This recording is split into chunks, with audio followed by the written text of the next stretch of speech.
Mm. God damn, Jimmy. This some serious gourmet shit. Me and Vincent would have been satisfied with some freeze-dried Taster's Choice, right? And he springs this serious gourmet shit on. What flavor is this?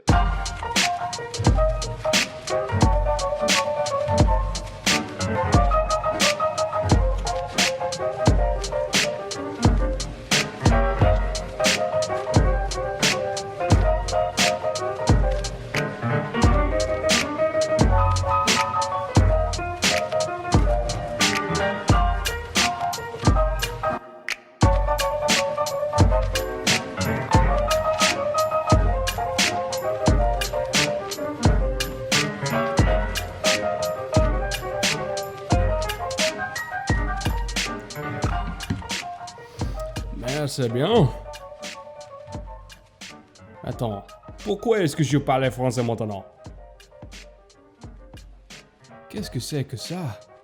No, I'm just kidding, I'm totally fine. But I have been using the last month or so to sharpen my French skills. I used to speak it half decently as a kid and then totally lost it as an adult. But I'm trying to get it back using this week's sponsor, Babbel. So stick around to the end of the show and you can find out how to get a monster discount on a subscription to Babbel, the #1 language learning app in the world. But in the meantime, as promised in that last Ravens episode, let's talk about the Kansas City Chiefs. It's been seen as almost kind of a foregone conclusion at times this season that the Chiefs were just going to roll into the playoffs well rested and well prepared with the only bye in the AFC, and they were just going to steamroll everyone on their way to a second consecutive Super Bowl win. And I'll be honest, at times even I thought that myself, just because Patrick Mahomes is so amazing and Andy Reid is so good at his job, and the defense, even though they're inconsistent, they have a pretty high ceiling because they've got a lot of talent as well. I mean, it makes sense. They are the best team in the league. But I will say that every time that I've sat down to watch a Chiefs game from start to finish this year, and I mean really watching it, paying attention to every little detail that I can, something's felt kind of off. This is a team with the best record in the NFL, with an intimidatingly good resume of teams that they've beaten so far this year.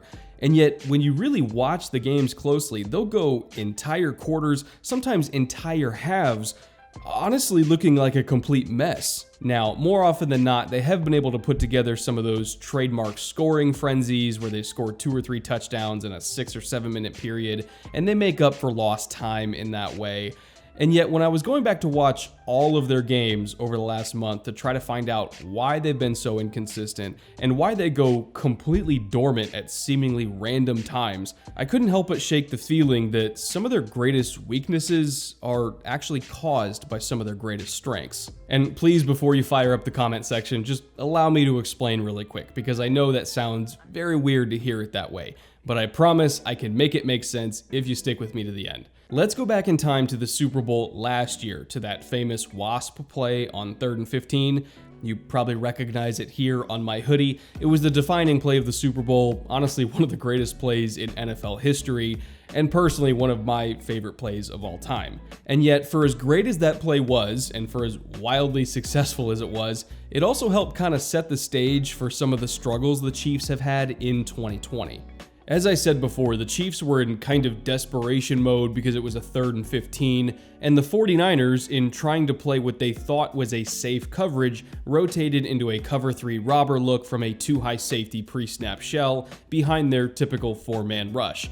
Now, the thing to understand about this play is that it's quintessential Patrick Mahomes, both positively and negatively. In a long yardage situation, especially on 3rd down, you can almost always rely on Mahomes to do his crazy patented backpedal to an 11 to 15 yard depth behind the line of scrimmage so that he can buy time before the rush gets to him, and he can fling the ball super deep down the field to either Tyreek Hill or Mecole Hardman or Travis Kelce or any of his receivers really. He's going to throw it deep on 3rd and long pretty much no matter what. That's just what he likes to do. And this play is probably the most famous example of why that incredibly aggressive, never say die playstyle works for him. Mahomes did buy enough time to get the throw off under pressure after all. Tyreek did work himself free way down the field on what was essentially a one-on-one matchup with the post safety, and they did move the chains, they did go on to score, and they did win a Lombardi trophy, all because of that one play. Everyone knows the story of WASP by now and how it worked and what it led to, but there is a little fragment of the story that I don't think gets talked about enough that helps to explain why it worked. And that little fragment is how the 49ers chose to rush Mahomes in a long yardage situation. Robert Saleh, the Niners defensive coordinator, called an ET stunt on the play to the weak side, ET meaning end under the tackle, and that just so happened to be the worst possible thing you can call against a quarterback that likes to retreat super deep behind the line of scrimmage like Patrick Mahomes. Why was that a bad call, you may ask? Well, because the edge pressure component of an ET stunt, with the defensive tackle looping around to the outside, tends to get to the quarterback much later than just a traditional speed rush with a defensive end would. The timing on it just hits a little bit slower, even if the success rate is technically higher. And so by the time Mahomes was 12 yards deep in the pocket, instead of having Nick Bosa screaming off the edge into his face immediately and either forcing him to step up into Eric Armstead or take the sack, he had DeForest Buckner looping around the edge way later in the play, and Buckner couldn't get there in time to effect the throw. In my opinion, that lack of understanding of how Mahomes operates in the pocket, or more accurately, behind the pocket in long yardage situations, that cost them the game. If they just called a straight up 4-man rush, Mahomes probably doesn't make that throw because the edge pressure would get to that depth behind the pocket quicker, and KC probably would not have won that game. And yes, I know what you're thinking. Brett, you're a moron. Of course Pat would have made the play anyway. He's Patrick Mahomes. The stunt from the defensive line was irrelevant. He would have found a way to make the throw no matter what. And I mean, yeah, it's Patrick Mahomes. I mean, you can never really count him out of any single play, so that's a fair point. But to make a quick counterpoint, look at what's happening this year. Per Sports Info Solutions, in 3rd and 6 plus situations, Mahomes' sack rate has gone up from 5.8% in 2019 to 7.8% this year, meaning he went from the 31st least sacked quarterback in that situation last year to the 20th least sacked this year. Still below average, obviously, but also much higher than it was last season. And it's not just all on his offensive line either. Yes, they've had some injuries up front, and they lost Mitchell Schwartz in particular, and the other guys just flat out haven't been that good. I get that. But Pat himself has created multiple sacks that his offensive line could not do anything about because of his tendency to drop so deep behind the line of scrimmage. Even Schwartz, KC's best offensive lineman by a mile, technically gave up a sack against the Chargers because of Mahomes' tendency to retreat so far behind the pocket. It was a 2nd and 12 situation, so again, long yardage behind the chains, and Mahomes wanted to take a shot to get all of those yards back in one bite, as he tends to do. And look at how deep he dropped here in order to make that happen. He's 10 or 11 yards behind the line of scrimmage, and Bosa barely had to do any work to get to him. He didn't even really have to turn the corner against Schwartz. He damn near ran in a straight line, and Mahomes just put himself right in his path by dropping so deep. There's nothing a tackle can do about this when their quarterback drops like that, not even an all-pro like Schwartz. If Mahomes just took a normal 3-step drop from the gun and sat at about an 8 or maybe a 9-yard depth at most, he would have the space to step into the pocket, he could sit in that soft spot in the pressure, and hit Tyreek Hill over the middle for an easy first down. Instead, it was a sack. The same thing just happened in the Miami game a few weeks ago as well. Again, it was another long yardage situation. He wanted to hit Tyreek Hill on the shot play down the field, just like he did on WASP. He dropped super deep, again, just like he did on WASP. But unlike the 49ers in this same situation, the Dolphins just sent rushers straight off the edges, and Mahomes dropped right into their path. He was so far back that he didn't even give himself time to step up into the pocket and hit Travis Kelce on the shallow cross, who was open and who probably would have gotten a first down, by the way. And instead, Mahomes just had to try to run around and dig himself out of a hole that he dug in the first place. And look, I'll be the first to say it, Patrick Mahomes is amazing. I've done multiple videos on this channel talking about how incredible he is and how I've personally never really seen anything like him before. Like, this is not me criticizing him just for the sake of criticizing him. But that deep drop stuff has got to stop. It puts his offensive line in a bad position. It puts he himself in a bad position to take just some truly brutal, unnecessary hits.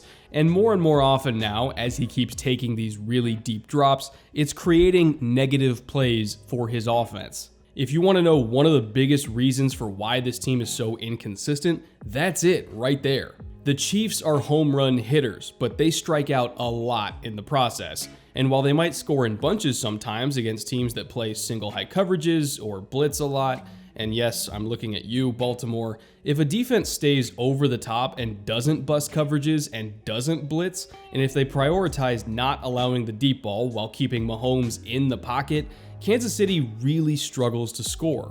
Those bend but don't break defenses, they can't really break them. Look at the Atlanta game just last week, or the Denver game too. And I know that people will say, oh, well, the Chiefs offense was beating themselves in those games. They made a lot of mistakes, or had drops, or penalties, or whatever.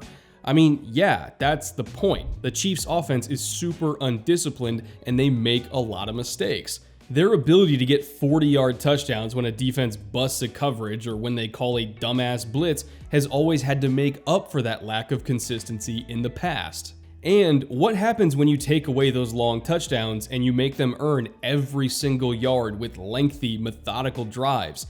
That's not what they do. They don't grind it out. They don't run 11, 12, 13 play drives and dink and dunk their way down the field. So the inevitable mistakes always creep in, and their vulnerabilities on the offensive line show up more often as they have to run more plays. Look at the Tampa Bay game as an example, which, even though it was a win, it did show off some of their biggest weaknesses. In the first half of that game, Kansas City only ran the ball 7 times, and Patrick Mahomes had 31 dropbacks in one half. Only 14 of those 31 dropbacks were against a too-high safety shell, meaning cover 2 or cover 4. The rest, which was the majority, were all single high safety shells, which Mahomes is absolutely ridiculous against statistically.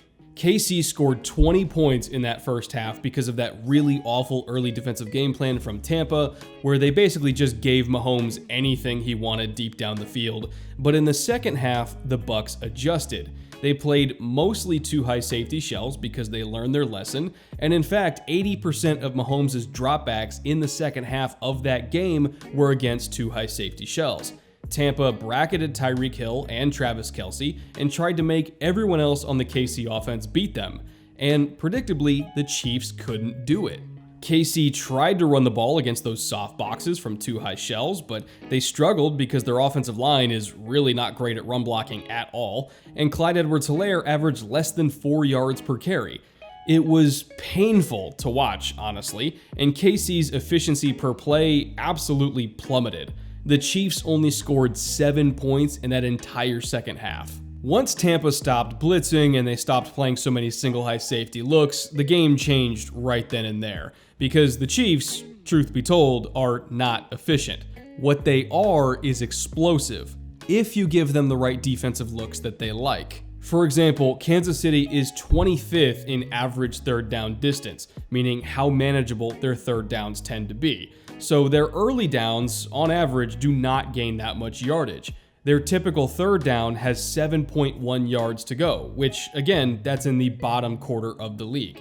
However, despite those bad early downs, they also happen to be third in average yards gained on third down at 6.9, which is why their third down conversion percentage is so damn high at 48.4%, which is also third in the league. Those deep shots against third down blitzes where they generate 20, 30, maybe 40 yards all in one chunk, that's what Kansas City lives for. That's why plays like Wasp work in the first place. They don't care if they're behind the chains. They don't care if it's 3rd and 10 and you call a blitz. They want you to blitz. Patrick Mahomes' completion percentage, yards per attempt, and TD to interception ratio all skyrocket when defenses blitz him.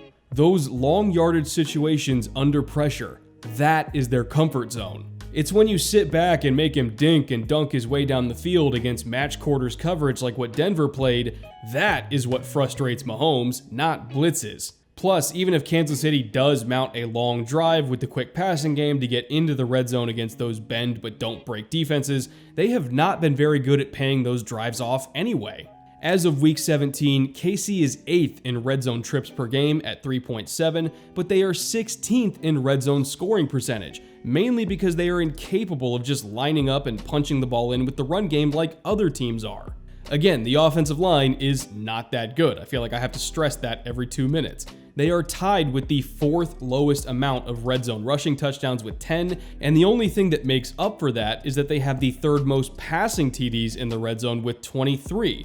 So they rely almost entirely on Patrick Mahomes' arm to get it done on these sprint out passing plays and bootlegs and stuff like that, which obviously can be super inconsistent.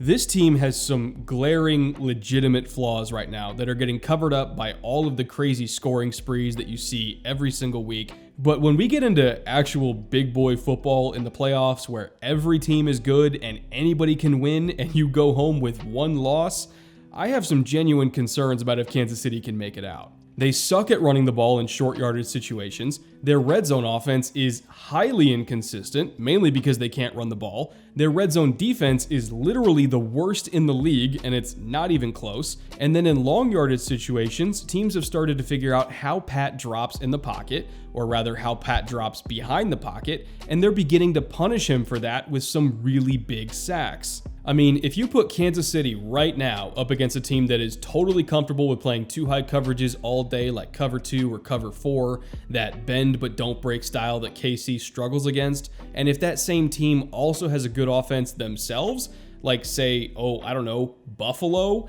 that is a horrific matchup for the Chiefs right now. I get it. They're 15-1. Patrick Mahomes is one of the best young quarterbacks the league has ever seen.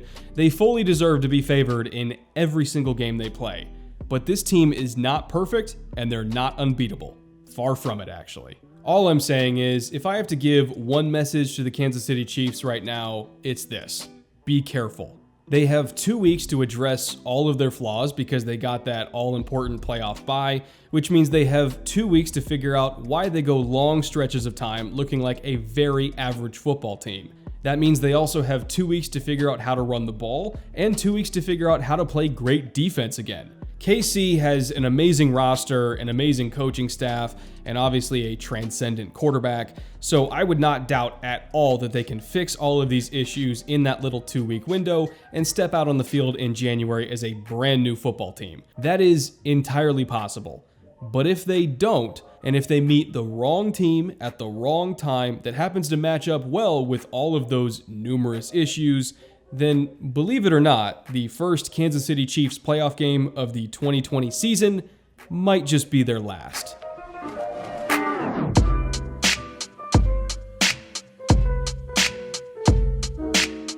Thank you for watching today's episode, and thank you again to today's sponsor, Babbel, the #1 language learning app in the entire world.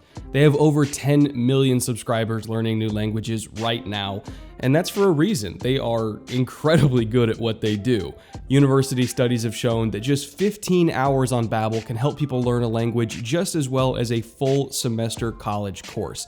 And that's because they teach it in a practical way that emphasizes real-life scenarios and conversations, and not just finding out the best way to ask where the library is over and over again.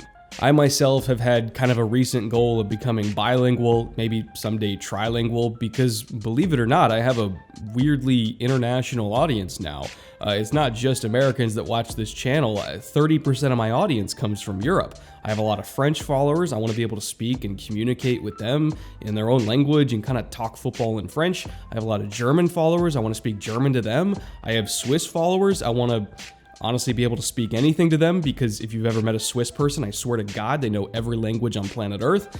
I just have a very international community for this channel now, and I want to be able to communicate in the best ways possible, and Babbel has been helping me do that. If you yourself want to join me in trying to learn a second language in 2021, or maybe even a third language for some of you, you can get a massive 65% discount on a Babbel subscription at the link in the description below. Again, just a monster price cut for an app that I have thoroughly enjoyed using, and it's been really, really effective for me. So again, 65% discount at the link in the description below. Thank you again to Babbel for sponsoring. And with that, it's playoff time, boys. We got a lot of football to talk about in the upcoming week. I can't wait for all of this Sunday's games. The AFC is a slaughterhouse, and I have no idea who's going to be making the playoffs, so I can't wait to break all that down next week. I'll see you guys back here in 4 or 5 days, and until then, cheers.